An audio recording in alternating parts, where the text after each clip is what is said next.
fazer uma oração rapidamente. Paizinho querido, Deus de amor, obrigado por esse momento, por esse tempo, pelos que aqui puderam estar e aqui estão dividindo esse momento, pela conversa, pela troca que podemos estabelecer e que sempre nos edifica na direção da vida. Te peço, meu Deus, que o singelo momento que aqui tenhamos possa cumprir o bom benefício de edificar, fortalecer, expandir a consciência e o discernimento, de modo a melhor nos favorecer no caminhar, no discernir e no lidar com os inúmeros desafios da vida. Ilumina-nos, ó Deus, e o que o Teu Espírito prolongue e aprofunde no nosso coração tudo aquilo que aqui for falado e trabalhado conforme o Evangelho de Cristo Jesus, conforme a atuação do Teu Espírito. É o que eu te peço, é o que eu desejo, no nome de Jesus. Amém. Meus amigos, eu vou trabalhar em cima do tema, que a gente veiculou, que é sobre o pensamento binário, e as suas implicações para o ser e para a vida. Creio que isso se faz pertinente, sobretudo pelo momento político em que nós nos encontramos e nas discussões ideológicas que se formam, se tem um terreno onde esse mecanismo cognitivo aflora, é dentro desse contexto. Mas nem de longe poderíamos dizer que ele se resume a esse contexto, porque a mentalidade binária, no modo como ela lê e interpreta a vida, ela o faz na vida como um todo, consequentemente vai gerar reflexos e consequências na vida como um todo. E aí um texto que eu acho que reflete muito e é algo que Jesus chama a atenção pelo modo como ele lida principalmente com os religiosos, com os escribas e fariseus. E a religião, dentro das suas doutrinas, dentro dos seus dogmas, dentro das suas formatações engessadas, ela é um campo fértil para o pensamento binário. Para dizer a verdade, a mentalidade binária, ela dá status, ela confere visibilidade positiva dentro do ambiente religioso, principalmente quanto mais rígido, quanto mais engessado esse ambiente for. Então, quero te convidar a abrir Mateus. Vai ser, a princípio, a base, que nós vamos tomar. Vai ser a base que nós vamos tomar aqui. Em Mateus 23, eu quero ler a partir do verso 23. É pegar um trecho aqui que vai colocar a gente na esteira disso que nós temos para conversar. Em Mateus 23 diz o seguinte: ai de vós, escribas e fariseus hipócritas, porque dais o dízimo da hortelã, do endro e do cominho, e tendes negligenciado os preceitos mais importantes da lei, que é a justiça, a misericórdia e a fé. Devias, porém, fazer estas coisas sem omitir aquelas. Agora atentem para a gravidade que Jesus dá ao que ele está denunciando aqui, verso 24. Guias cegos, que coais o mosquito e engolis o camelo. Obviamente, na sequência, se você continuar a leitura, você vai ver outras denúncias, porque capítulo 23 e 24, Jesus chama na chincha aqui para falar a verdade. Mas aqui tem um aspecto que ele está dentro do tema que nós vamos trabalhar.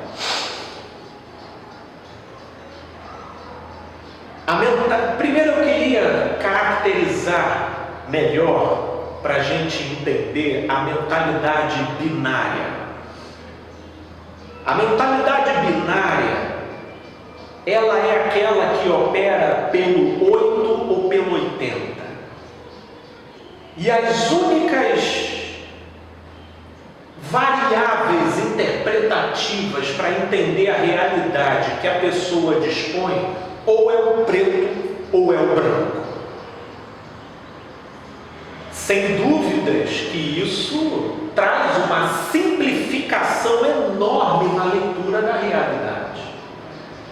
Sem dúvidas que operar a interpretação da realidade dessa forma, inclusive, dispõe de uma economia enorme de energia, porque favorece ao sujeito a lei do menor esforço.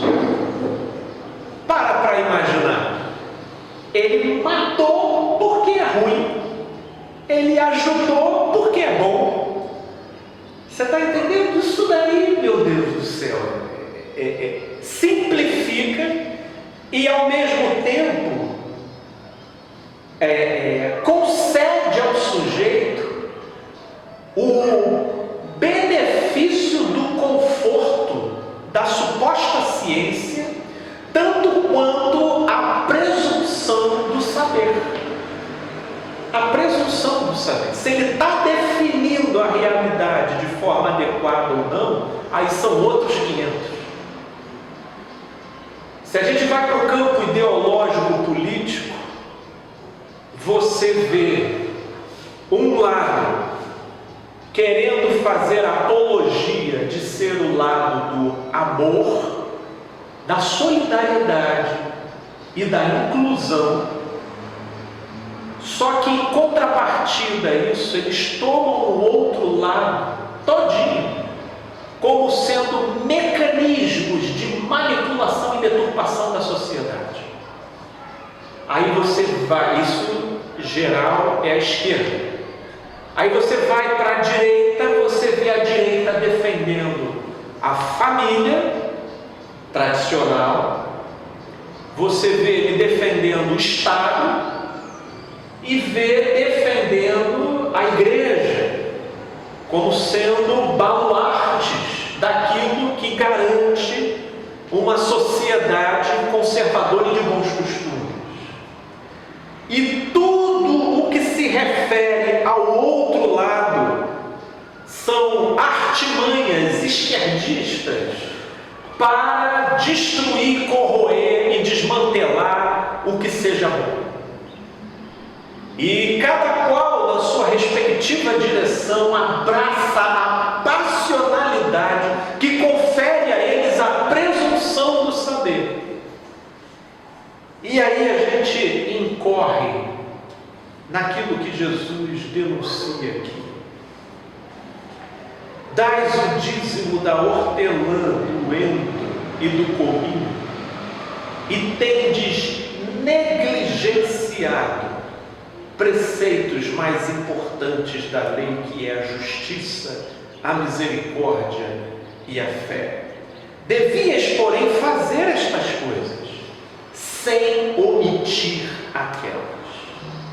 Eu quero inclusive dar um destaque especial para essa frase de Jesus: devias fazer estas coisas sem omitir aquelas. Devias, porém, fazer estas coisas sem omitir aquelas. O pensamento binário, pelo modo simplificado como ele trabalha, ele precisa ter parâmetros. E esses parâmetros, eles são utilizados como um fim em si mesmo. E por intermédio disso, ele então lê e interpreta, fazendo julgamento de intenções, de propósitos e de essências. E mais, partindo inclusive para a condenação. O que Jesus está dizendo aqui, por exemplo, ele faz uma denúncia um pouco mais ampla. Se a gente for para o Evangelho de Marcos, no capítulo 7, quando Jesus ele é acusado de estar alterando a lei de Deus em favor próprio, e lá em Marcos 7, Jesus ele confronta os seus opositores e aqueles que assim pensam, mostrando como que eles negligenciavam o espírito do preceito de Deus expresso na lei em favor de favorecer a tradição que eles criaram. E isso acontecia no modo como as ofertas eram dizimadas no templo, porque eles chegaram a um ponto de, se o pai e a mãe deles precisassem do recurso deles, diante da sociedade eles conseguiam ficar escusados, liberados de ajudar o pai e a mãe em estado de necessidade, se eles afirmassem que aquilo que eles tinham era corban, ou seja, era oferta ao Senhor. Portanto, esse tipo de declaração imprimia uma validade social que tornava positivo a doação do sujeito para o templo, excusando ele da sua responsabilidade perante os pais. Portanto, os pais poderiam passar fome, poderiam passar necessidade, que eles estariam escusados diante do grupo religioso por ter oferecido aquilo que poderia ajudar os pais para Deus. Inclusive em Marcos, no capítulo 7, no verso 9, que Jesus também fala uma outra colocação que eu gostaria de sublinhar: jeitosamente rejeitais o preceito de Deus para guardardes a vossa própria tradição. Jeitosamente rejeitais o preceito de Deus para guardardes a vossa própria tradição. Então, aqui nesse trecho e aí os versículos sequenciais desse capítulo 7 de Marcos, é apenas um modo como Jesus explica a operação, a orquestração que eles fazem, de maneira a considerar a moral e os bons costumes como uma prerrogativa superior àquilo que realmente tem importância para Deus. E aí, nesse patamar que nós estamos, fica difícil deduzir o que seria essa importância para Deus. O amor. O amor. A grande verdade é que, na maneira como nós nos organizamos em sociedade, inevitavelmente se formam tradições. Tradições são comportamentos que ganham peso de moral sobre o comportamento das pessoas face o tempo decorrido em que as pessoas passam obedecendo e interagindo com esses preceitos. Ali então se forma uma tradição. E a tradição, ela uniformiza os comportamentos. É tradição a gente ir para um determinado lugar vestindo uma certa roupa. É tradição a gente frequentar um determinado lugar em determinados dias da semana.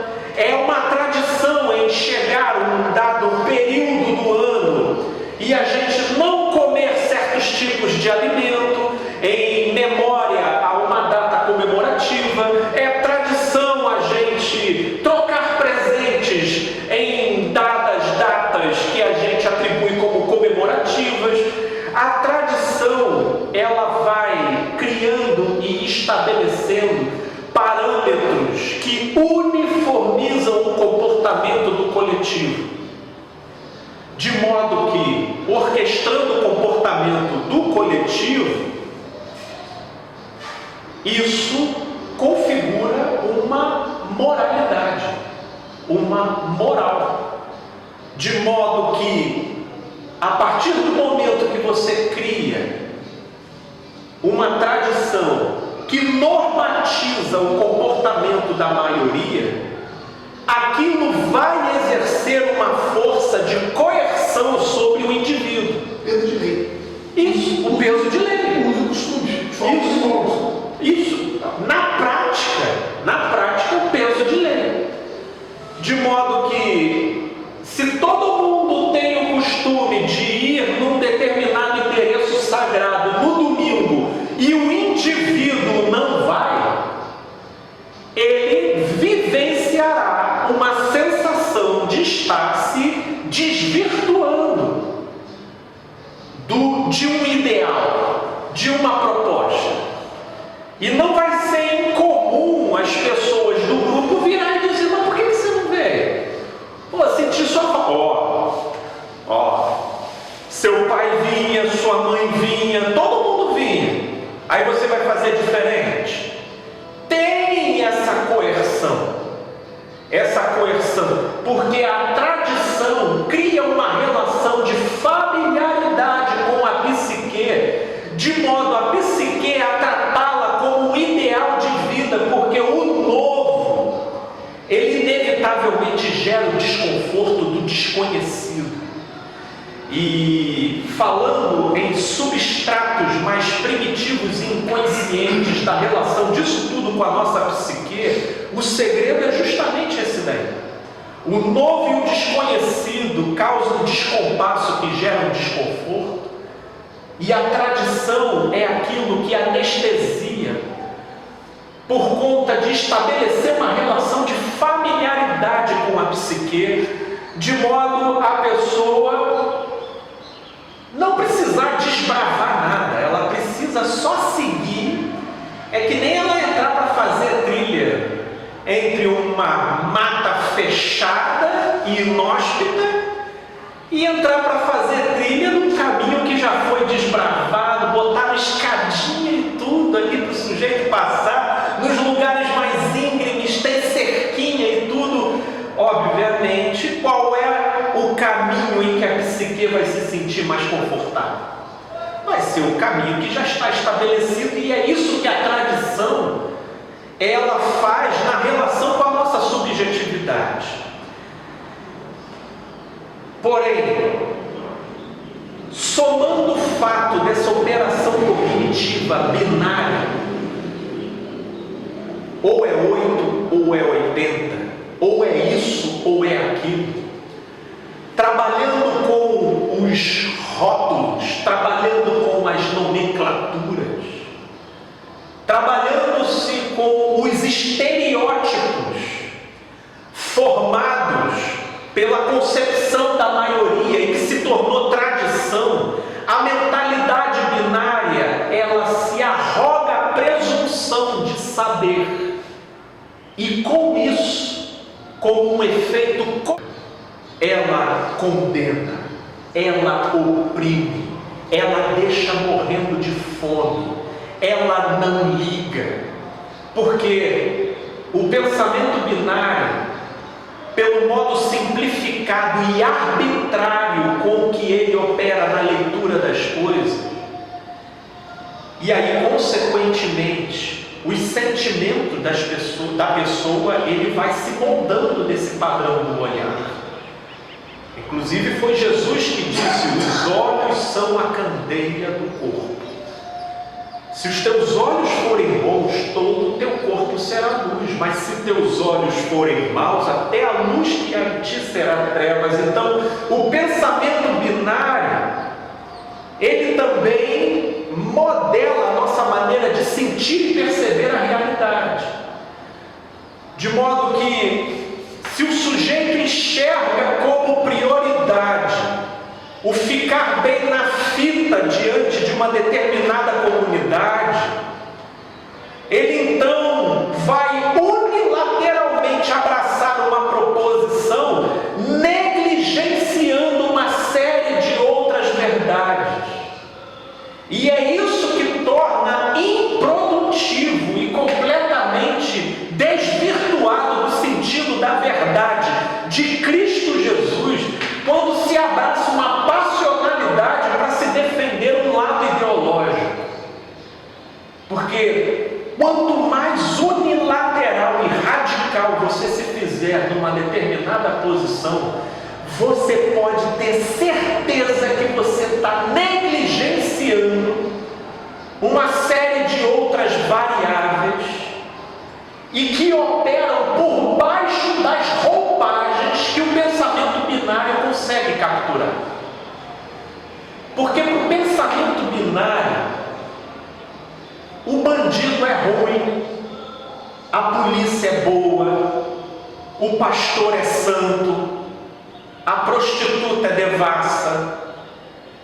Para o pensamento binário, tudo funciona de maneira óbvia nessa direção, de modo que não cabe uma suspeição, sob pena de ele se ver prevaricando contra a tradição.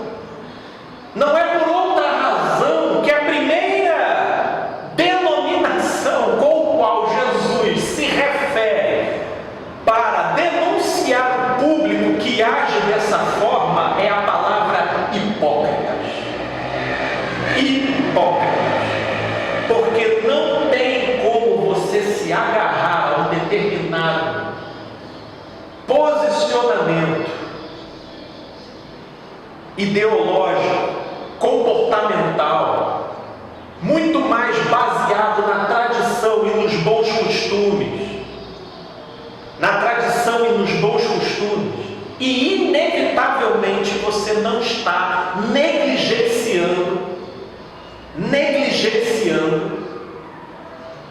verdades de vida, negligenciando pessoas que possam estar sendo oprimidas, negligenciando realidades que possam estar sendo interferidas negativamente, como os escribas e fariseus faziam na sua época, reputando como corban um recurso que seria de estimada importância para ajudar os próprios pais. Por isso Jesus disse: puxa, um princípio básico, um preceito básico de Deus é honrar seu pai e a sua mãe. Mas vocês negligenciam isso para favorecer a vossa própria tradição. A vossa própria tradição. Portanto, em nome da tradição, a gente julga o usuário de drogas, porque quem usa droga é ruim. Mas a gente não para de repente para perceber que o uso de droga não é algo para condenar, é um sintoma que está falando sobre um sujeito que não sabe lidar com a sua própria realidade, com os seus próprios sentimentos. Percebam que aqui nós estamos falando no nível dos rótulos,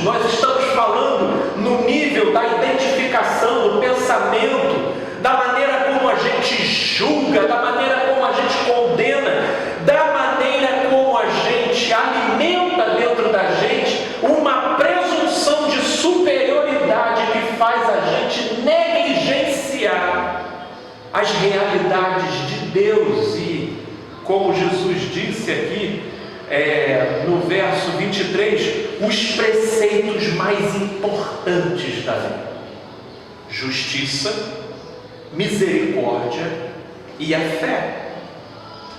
E a fé. Se Jesus operasse pelo pensamento binário, Jesus jamais teria aquela qualidade de encontro que ele teve com o centurião romano.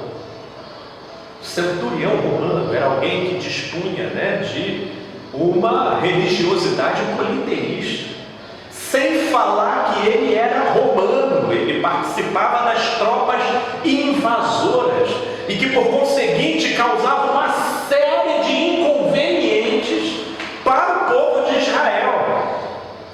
Inclusive os próprios discípulos de Jesus tinham uma certa expectativa ainda naquele momento, por não compreenderem o todo do que estava acontecendo, tinham uma certa expectativa de que Jesus iria assumir o trono e devolver a glória política terrena de Israel. Mas Jesus, ele se depara com o centurião romano e ele disse para ele algo extremamente singular: nem mesmo em Israel eu vi uma fé como essa. Nem mesmo em Israel eu vi uma fé como essa. Jesus, ele percebe um quebrantamento, uma contrição em prostitutas e cobradores de impostos, que ele não vê nos religiosos, de modo inclusive a dizer: eu vim para os doentes e não para os sãos. Porque o pensamento binário, pelo modo como ele encontra respaldo na tradição, e isso nos leva a subentender na maioria, ele confere para o sujeito uma presunção, e diga-se de passagem que essa é uma qualidade de ser altamente confortável do ponto de vista da sensação e do ponto de vista psicológico. Só que aqui em Lucas,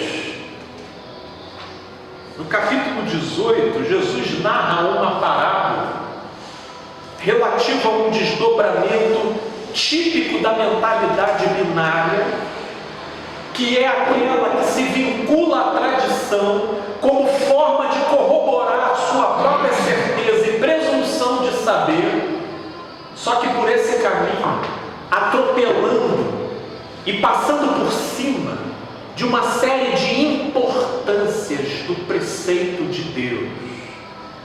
Versículo 9: propôs também esta parábola a alguns que confiavam em si mesmos, por se considerarem justos, e desprezavam os outros. Eu quero dar uma primeira sublinhada nessa frase aqui, porque Jesus ele vai lançar essa parábola que vai trazer uma tipificação de funcionamento psicológico, embora antecedido por essa frase, que é uma frase resumo de uma das piores consequências do pensamento binário, desse pensamento dicotômico, ou é 8 ou é 80. Dois homens, que é essa daqui, confiam em si mesmos por se considerarem justos e desprezam os outros. Dois homens subiram ao templo com o propósito de orar, um fariseu e o outro publicano. O fariseu, posto em pé, orava de si para si mesmo, desta forma: ó Deus, graças te dou, porque não sou como os demais homens, roubadores, injustos e adúlteros, nem ainda como este publicano. Jejuo 2 vezes por semana e dou o dízimo de tudo quanto ganho. Já o publicano estando em pé, longe, não ousava nem ainda levantar os olhos ao céu, mas batia no peito dizendo: ó Deus, sê propício a mim, pecador. Digo-vos que esse desceu justificado para a sua casa, e não aquele, porque todo o que se exaltar será humilhado, mas o que se humilha será exaltado. Essa daqui é uma maquete alegórica que Jesus montou para tipificar um espírito. O espírito dessa presunção, no modo como essa operação mental ela trabalha, que inclusive é difícil de conversar com essas pessoas. Eu tenho gravado uns vídeos lá no TikTok, e esse aí tem sido um outro terreno muito fértil de observar os retornos, e lá meio que eu estou virando um certo Santo Antônio. Eu estava até conversando com o Guto sobre isso, porque eu falo, de tantos outros assuntos, inclusive gravei há pouco tempo sobre burnout, mas agora é falar sobre adultério, casamento, traição, parece que o negócio lá ganha uma repercussão extraordinária. E é triste ver os comentários: adúltero, porque o pensamento binário ele vai trabalhando em cima de parâmetros concretos considerados pela tradição e a sociedade. E o interessante, inclusive, é ver a afirmação das pessoas. Está mais do que claro de que o casamento é de Deus. Mal sabe ele, inclusive, que casamento é uma celebração historicamente datável.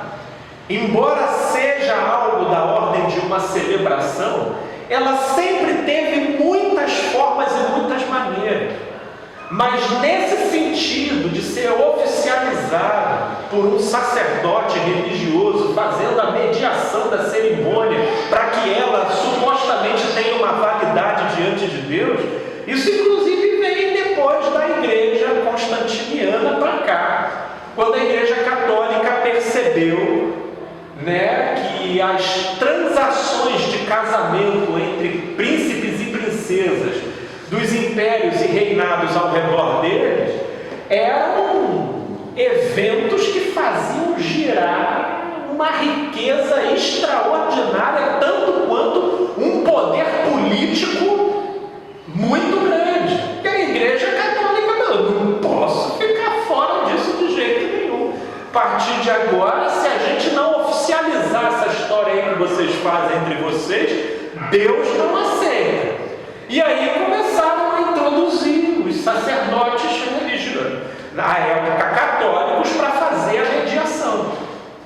Depois do protesto de Martinho Lutero, eu gosto de um termo que o Caio uma vez usou, como o protestantismo foi só um catolicismo que fez dieta, então algumas coisas, embora houve um protesto, muita coisa veio de lá para cá, veio inclusive a insistência nessa concepção que tem muito mais respaldo em tradição do que em qualquer ênfase que Jesus tenha dado nessa situação, por mais que essa turma insista em citar que se Jesus fez o primeiro milagre dele num casamento, então é porque casamento se tornou algo, um fim em si mesmo, um absoluto, sem o qual, ou seja, sem a cerimônia, não há união entre duas almas. Fico imaginando se Jesus tivesse feito o primeiro milagre dele numa festa de aniversário. Para imaginar, você não ia passar para o ano seguinte se não tivesse um sacerdote ali realizando a sua festa, porque não ia ser aceito. Muita gente ia gostar, porque assim, olha, no 30 parei de comemorar. Então estou aqui chegando quase aos 80, mas estou com 30 ainda, pela religião. porque nunca mais eu tive um sacerdote legitimando a minha passagem de ano, de um ano para outro, porque é isso que a religião faz. E porque Jesus realizou o primeiro milagre dele num casamento, logo o casamento se transformou num portal dimensional. Eles, quando você passa, você sai lá do outro lado, seja lá como. Eles não param para pensar que o que Jesus fez ali foi poder viabilizar uma celebração autêntica, legítima, em andamento, onde duas famílias se alegravam, em função do matrimônio de duas pessoas, e ali ele faz aquele primeiro milagre inaugural. Mas em cima disso, a tradição dos homens querem fazer doutrina. E por trás disso se escondem muitas coisas, mas como não vem aqui a questão, senão a gente acaba pegando uma outra rua e vai para uma outra direção, o que eu quero me deter aqui é que por conta de um evento que se tornou tradicional, pelo tempo decorrido em que a gente como sociedade se utiliza desse expediente, para o pensamento binário isso concede uma presunção de interpretação acerca de qual seja a vontade de Deus. E aí todos os outros casais, que pelas mais diversas razões, alguns deles até escrevem lá no comentário: puxa, pastor, porque lá eu sou conhecido como pastor, eu virei pastor. Assim, você é pastor? Minha amiga, eu cumpro a função de tal, mas assim, o grupo em que eu conduzo me conhece mais como mentor. Você pode me chamar de Felipe também, que não faça nada. Isso, tá valendo, entendeu? Fica com esse negócio aí, não, porque. Mas chamou, tá chamando e tá aí, tá valendo. Entendeu? Até porque uma vez a gente cuidando de vidas, cuidando de pessoas, você não deixa de estar realizando aquilo ao que esse nome pelo menos deveria se referir, Então, aí eles falam lá: puxa, graças a Deus pela sua palavra, porque eu me sinto consolado diante de Deus. Eu já vivo bem, de maneira estável, com uma pessoa que eu amo muito, mas a gente nunca teve dinheiro para fazer uma cerimônia e casar. Mas obrigado, porque mas meu irmão, lá abaixo da mensagem do sujeito: adúltero, porque tem que fazer festa, chama só um pastor. É uma rigidez, e eles não se percebem como que eles sobrecarregam a psique do outro, as emoções do outro, com um peso superior ao que seja possível carregar, enquanto eles nem com o dedo tocam. Seja porque eles tiveram facilidade para fazer a cerimônia, seja porque nessa área não é o X da questão para eles. Enfim, geralmente, a gente se torna presunçoso com aquilo que a gente vê na nossa vida e que tem corroboração com a tradição existente na sociedade. Para imaginar, se você foi uma pessoa que não teve maiores problemas para ter uma mulher, e aí você casou, logo você se tornou um ente da maioria. Só que você não fez isso para seguir a maioria, você fez isso espontaneamente. Mas quando você vê que a sua maneira de ser e que o desdobramento natural da sua vida ganhou consonância com o modo como funciona a maioria, meus amigos, tem muito complexo de inferioridade e de rejeição que toma partido desse tipo de coincidência para então desenvolver uma presunção compensatória e que infla no sujeito uma superioridade sobre os demais, e ele começa a se utilizar, a acusar, a condenar e inferiorizar todos ao seu redor.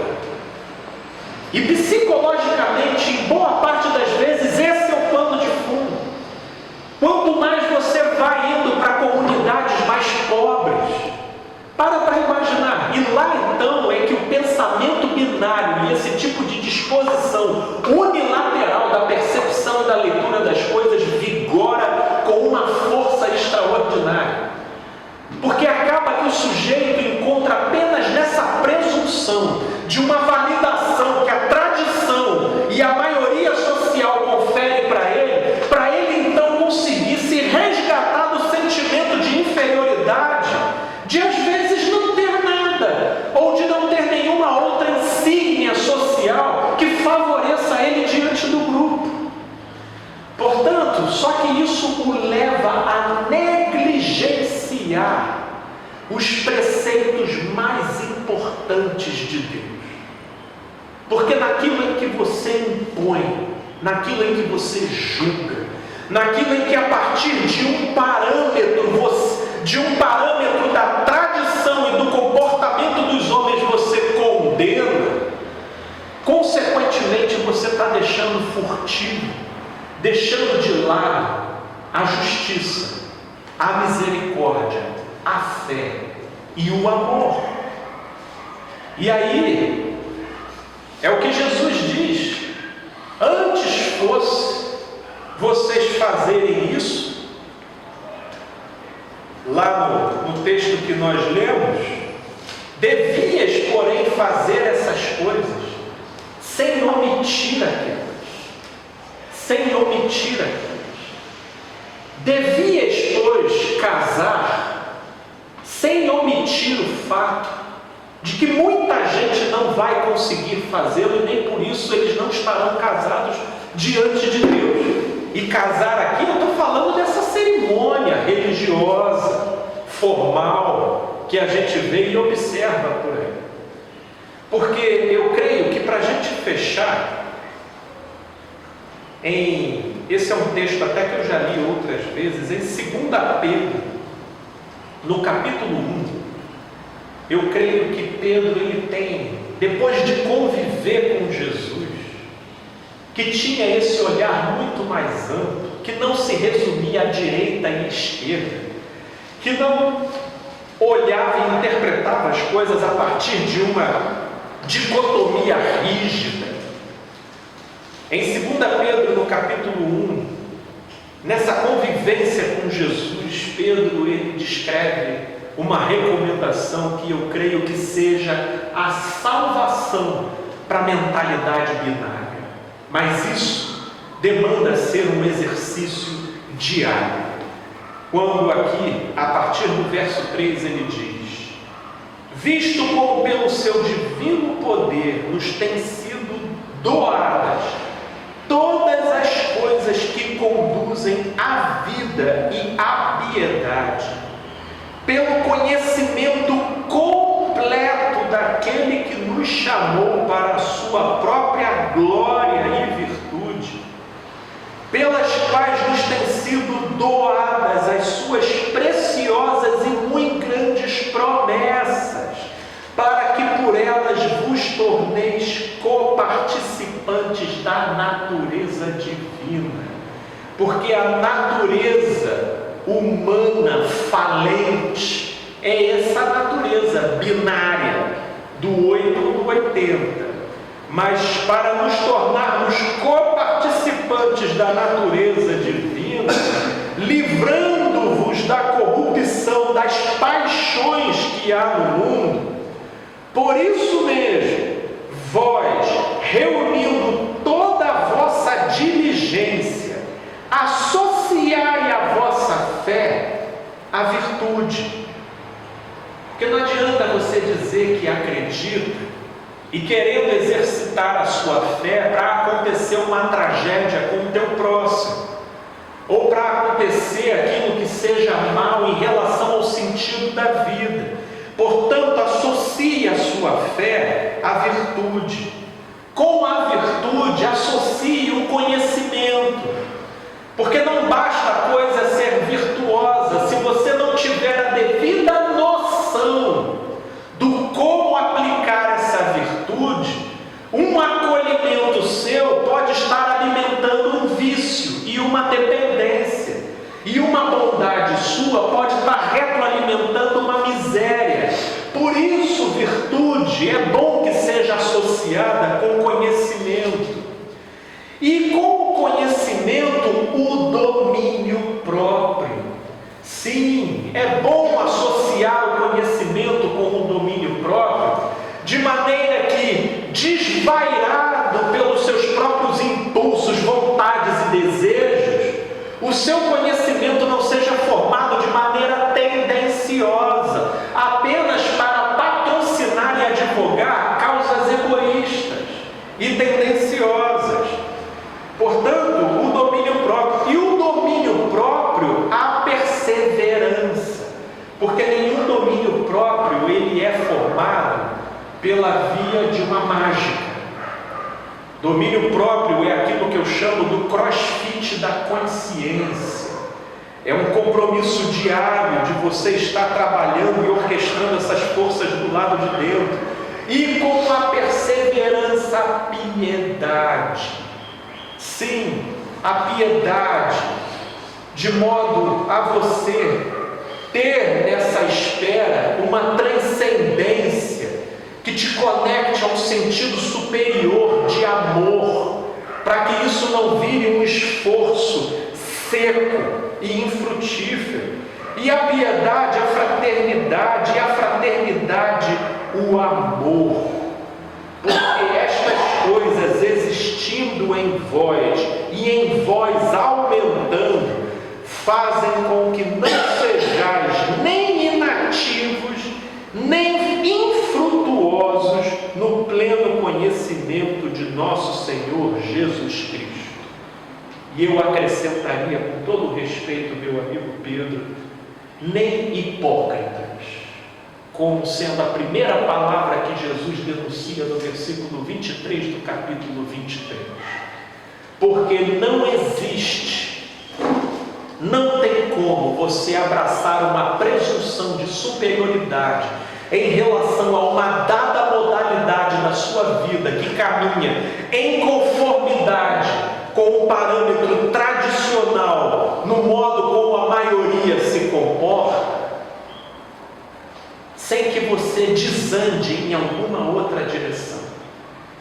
Só que nessa direção que a pessoa desanda, justamente pela presunção que ela banca para o lado de fora, aí ela tem que esconder, aí ela tem que ficar na dela, aí ela tem que ocultar, porque senão ela perde a consistência pelo modo presunçoso como ela se coloca para o lado de fora. Por isso é que Jesus chamava essas pessoas também de sepulcros caiados. Para o lado de fora, pintados e adornados, mas pelo lado de dentro, jazendo como defuntos. Como defuntos. Meus amigos, aqui no Instagram e ali na gravação que o meu amigo Guto está fazendo, e com a graça de Deus, vai lá para o canal da estação e para o meu canal também.